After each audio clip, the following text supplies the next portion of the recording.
How do, it's Pezzapaint. So this is the Drop Zone Commander 2-player starter set painting tutorial. Here we have the contents of two starter sets plus some resin pieces like the Desolator, these two dropships with the Prowlers and the Destroyers and the Fighters. They are not what you get in the starter set, but as you can see it's a nice force, and I'll just go through the steps now of how to paint this set if you want to do something similar. How do, it's Pezzapaint. Just going to do a little tutorial I think on Drop Zone Commander. So this is most of the contents of the two-player starter with some extras added to it. So there's the Desolator, and there's these little things that I don't know what they're called yet, I can't remember, but they carry the little Prowlers bug things, and I've got the Fighters and a few other things, but there's another, because we bought two starter sets between us, myself and Grasshopper. He had all my UCM and I had all his Scourge, and I thought what I'll do is I'll spray them all. Well, first of all I'll magnetise them, but I'll show you that when they're done. So I sort of magnetised these so they stick on top of each other when they're in the dock. Where is it? That one. And I've magnetised, these have got little magnets in, as you can see there, and underneath these got a big magnet, and all the stands have got little magnets on top. It's mainly for transport. There's a few tests and the little magnets were more than enough, even when the transports are full. So what I've done is I've looked online at all the amazing colour schemes that people have done, and they're really nice. And I know they're sort of, looking at the fluff, they're not living things, but they have got some qualities like living things. So they're a tough sort of exoskeleton, and the Scourge themselves are sort of a wispy, sort of boneless entities that sit in like amniotic fluid, and they use host ships and troops basically. It's really cool, and I really like the fluff behind it. So what I thought I'd do, because I usually try and go different if I can, making them stand out on the tabletop a bit, is I'd do sort of more of a biological look to them. So I'm going for, basically I want a quick, fairly quick paint scheme that I can roll out, and it doesn't take me forever to get the army up and running, but I also want it to look different. So I've gone for the biological look. So the first stages are assembly, magnetisation if you're going to do it, and I've bought a load, well, I've added to my collection of washes, and I did a few tests, and what I liked was just a standard Seraphin Sepia. So they're all getting after the skull white spray, a very light coating of skull white. I'm going to give them all a Seraphin, and if you look at the Desolator, just take him over. There you go. I mean, you haven't got to be. What I like about the washes is they don't cover detail, and there's lots of details on these kits, so you can give it like a nice dousing of Seraphin, and all the beautiful detail that Dave from Hawk Wargames has put in stands out, and the paint isn't going to clog it all up. So I'm not going to make an entire video of me doing this, I'm just giving you the idea of what I'm doing as I go through the stages. So that's it, that's what I'm going to do on all of these, and when it's dried and it starts to pool, I'll probably spot wash certain areas that I want, because the wash runs out of some of the areas that you don't want it to. And then after I've done some more spot washing with the same colour, I'll start looking at other washes. These are all GW washes because I do like the GW stuff. I'll start spot washing and adding detail and come up with a sort of a colour scheme for various areas. I still want it to have a sort of biomechanical aspect to it as well as flesh. So it doesn't make sense what I've just said. I want it to look biomechanical, not just biological is what I meant to say. So I want it to be biomechanical. So these areas here will be sort of metallic, the vents. Don't know what colours I'm going to use yet, but that's beautiful. Loving it. So there you go. I'm going to flip these over and do the other sides in a second when they've dried a little bit more. And don't worry if you get spots that don't stick. On the next pass that'll stick, not a problem. And we'll be back. Thanks for watching. Okay, so this is stage 2. I'm using the same Seraphin Sepia wash. The Desolator has had the second stage, which is spot washing. So the first one was a thin layer, let it pool in certain areas, let that dry completely, and the next stage is same amount basically, but adding it to specific areas, recesses. I've done it down the spine and around those areas there, still drying.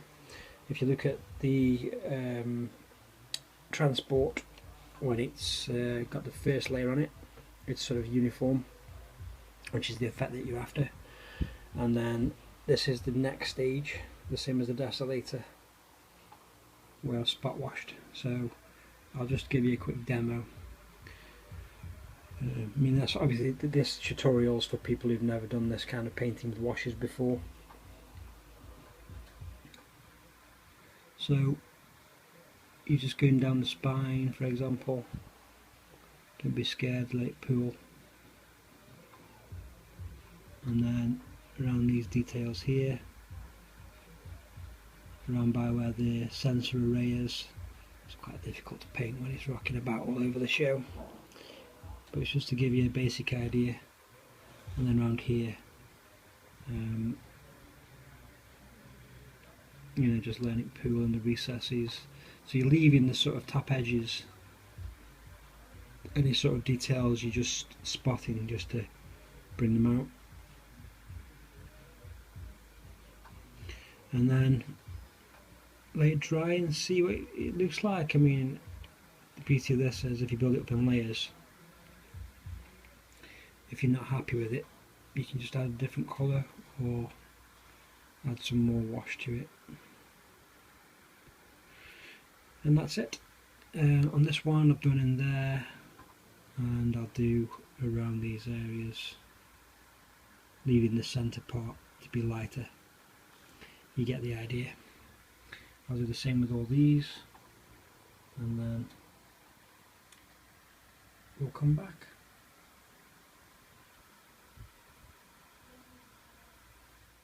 I'll do just a quick interim video showing some of the units with the 2 stages of wash on. So basically there's the first initial once over wash that you saw, and then the spot washing, and this is when they've dried now. So I'll show you the Desolator. Now that it's dried, you've got like sort of it's like an oatmeal-y bone finish to it, and you have to try and leave some of those areas that are fairly light coloured, just to give it some contrast. And the reason I've gone down dark is obviously because I'm going to move it up and highlight it. So these are, I'll show you the magnetisation.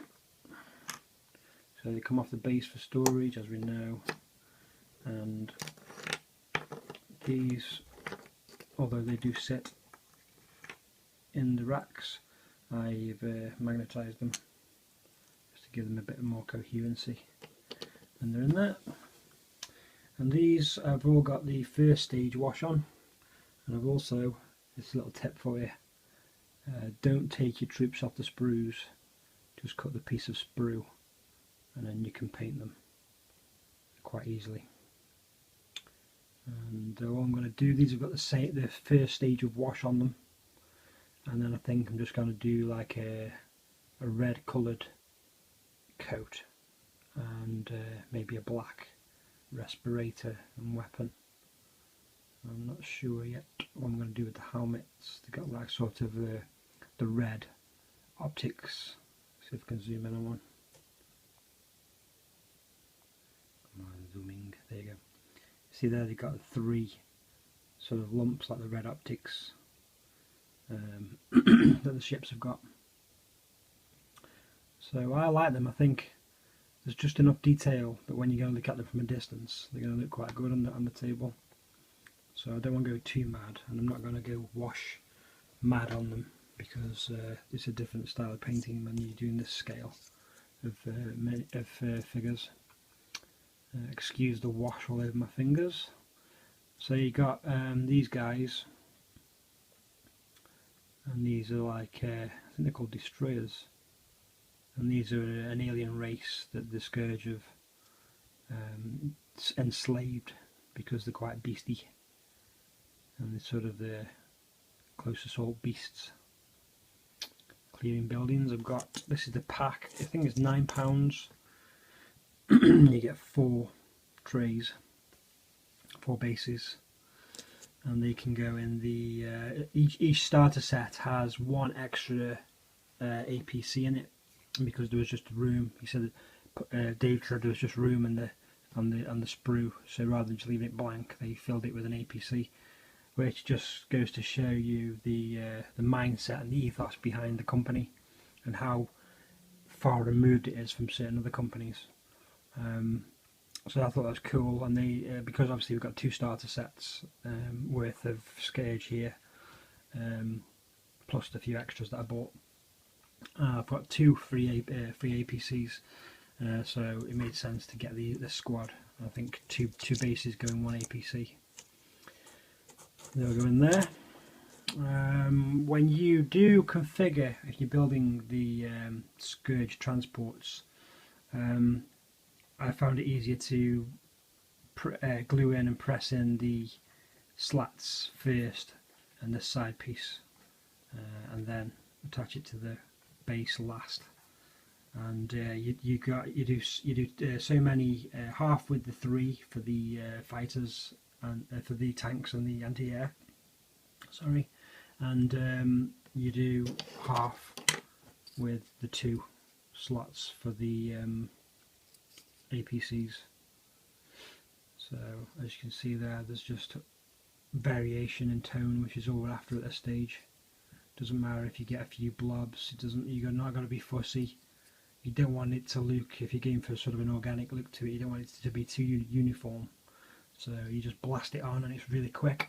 Now, it hasn't taken me long at all to get them to this stage. You're just going to make sure to leave some of the highlights to contrast it against. So that's it. The next part will be, because as these are drying, I'm going to start working on highlighting these up. The only ones I haven't done yet at any stage are these and the little spider prowlers, because I've just placed an order with spider magnets for some tiny little magnets to go in there and on the spiders. So I'm not going to paint anything until I've drilled these out and added them. These are quite cool, very insectile. Do like those. The variant of this chassis hasn't got this piece on the bottom. It's got like a sort of almost like a cargo ship part to it, and it just drops troops straight in. And I think it's the really fast moving transport as well. And that's it. We're back soon. Hope you're still with me. Well done if you are. Thanks for watching.